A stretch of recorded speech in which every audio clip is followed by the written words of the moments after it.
कृष्णा, राधे राधे। हमारे इस चैनल पे आप सबका स्वागत है। तो जैसे कि हम लोग जानते हैं कि पुत्रदा एकादशी है 18 अगस्त 2021 की। तो सभी वैष्णव या जो भी धर्म के लोग हैं, एक ही दिन को इसका व्रत रखा जाएगा सभी जगह पे। और इसका जो पारण का समय है वो है 19 अगस्त 2021 को सुबह 6:32 से 8:29 AM तक। तो आप इसके बीच में व्रत खोल सकते हैं, पर आप 6:30 बजे से मतलब कि 6:32 से पहले ये व्रत नहीं खोल सकते हैं, पारण नहीं कर सकते इसका। तो अब हम आते हैं इसकी कथा की। मैंने जैसे कि आप लोगों को बोला था कि मैं इसकी कथा आप लोगों के साथ शेयर करूँगी, तो मैं वो शेयर कर रही हूँ। तो मैं पुत्रदा एकादशी की आपको व्रत कथा सुना रही हूँ। युधिष्ठिर ने पूछा, हे केशव, अब आप मुझसे श्रावण मास की शुक्ल पक्ष की एकादशी की कथा सुनाइए।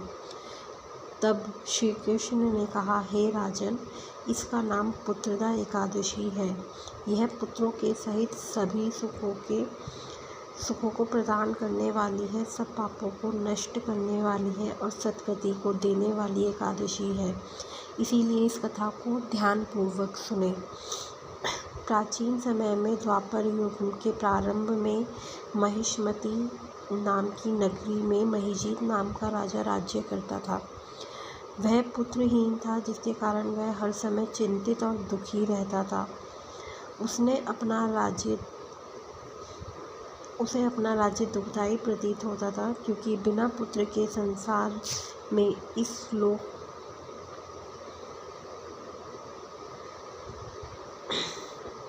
लोक और परलोक दोनों में ही सुख की प्राप्ति नहीं है। इधर पुत्र की चिंता थी और उधर वृद्धावस्था दिन पे दिन बढ़ती जा रही थी। एक दिन राजा ने अपनी प्रजा को एकत्रित करके कहा, हे प्रजाजनों, मैंने आज तक अपने जीवन में कोई भी पाप नहीं किया है और ना ही अन्यायपूर्वक प्रजा से धन लिया है, और प्रजा को भी मैंने सदैव पुत्र की तरह पाला है तथा अपराधियों को भी पुत्र तथा बंधुओं की भांति दंड दिया है। क्या कारण है कि इस प्रकार के धर्म युक्त राज्य करने पर भी मैं महान दुख पा रहा हूँ? मेरी समझ में इसका कारण कुछ भी नहीं आ रहा है।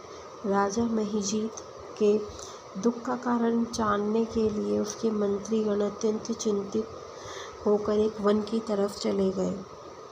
वहाँ पर अनेकों ऋषि मुनियों के दर्शन किए। अंत में वे भ्रमण करते हुए वयोवृद्ध धर्म के ज्ञाता सर्वश्रेष्ठ लोमश ऋषि के आश्रम में पहुँचे।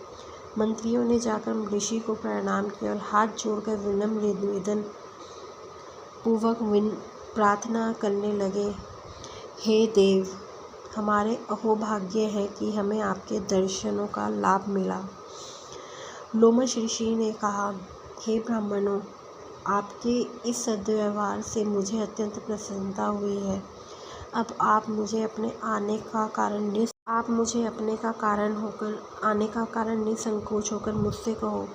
यह सुनकर सब लोग प्रसन्न होकर बोले, हे महर्षि, आप हमारे कार्य को तथा हमारी बातों को जानने से ब्रह्मा से भी अत्यंत समर्थ हैं, अतः आप हमारे संदेह को दूर करें। हम लोग महिष्मती नगरी के राजा महिजीत के मंत्री और मुनि हैं। महिजीत अत्यंत धर्मात्मा तथा प्रजा का पुत्र संपालन करने वाला है तथा नीति निपुण राजा है, किंतु फिर भी वह संतानहीन है, जिसके कारण वे अति दुखी रहते हैं। हे मुनि, हमारे राज्य के संकट को दूर करने का कोई सरल उपाय। प्रजाजनों की बात सुनकर ऋषि ने कुछ क्षण के लिए नेत्र बंद करे राजा के पूर्व जन्मों का विचार किया। विचार करने के बाद ऋषि बोले, हे ब्राह्मणों, आप नृप पूर्व जन्म में अत्यंत निर्धन तथा बुरे कर्मों वाला था। वह लगातार एक गांव से दूसरे गांव में घूमता था। वह 2 दिन तक भूखा रहा। तब ज्येष्ठ मास की शुक्ल पक्ष की एकादशी का दिन था। उस दिन वह एक जलाशय पर जल पाने के लिए गया। उसी समय एक गाय, जो उसी समय उसी समय उसने अपना बच्चा दिया था, वो जल पी रही थी। उस राजा ने उस गाय को आधा पानी पीने दिया, मतलब कि उसकी प्यास नहीं बुझी थी, और वहाँ से हटा दिया और खुद जल पीने लगा। हे ब्राह्मणों, इसी कारण राजा को यह दुख भोगना पड़ रहा है तथा एकादशी को भूखा रहने के कारण वो राजा बना। गौ माता को उन्होंने प्यासा हटा दिया था, इसीलिए उन्हें निसंतान होने का कष्ट जो है वो आज भोग रहे हैं। मुनि की बात सुनकर सब लोगों ने कहा, हे देव, कृपा करके ऐसा उपाय बताइए जिससे कि राजा के पूर्व जन्म का जो पाप है वो नष्ट हो जाए और उन्हें संतान की प्राप्ति हो जाए।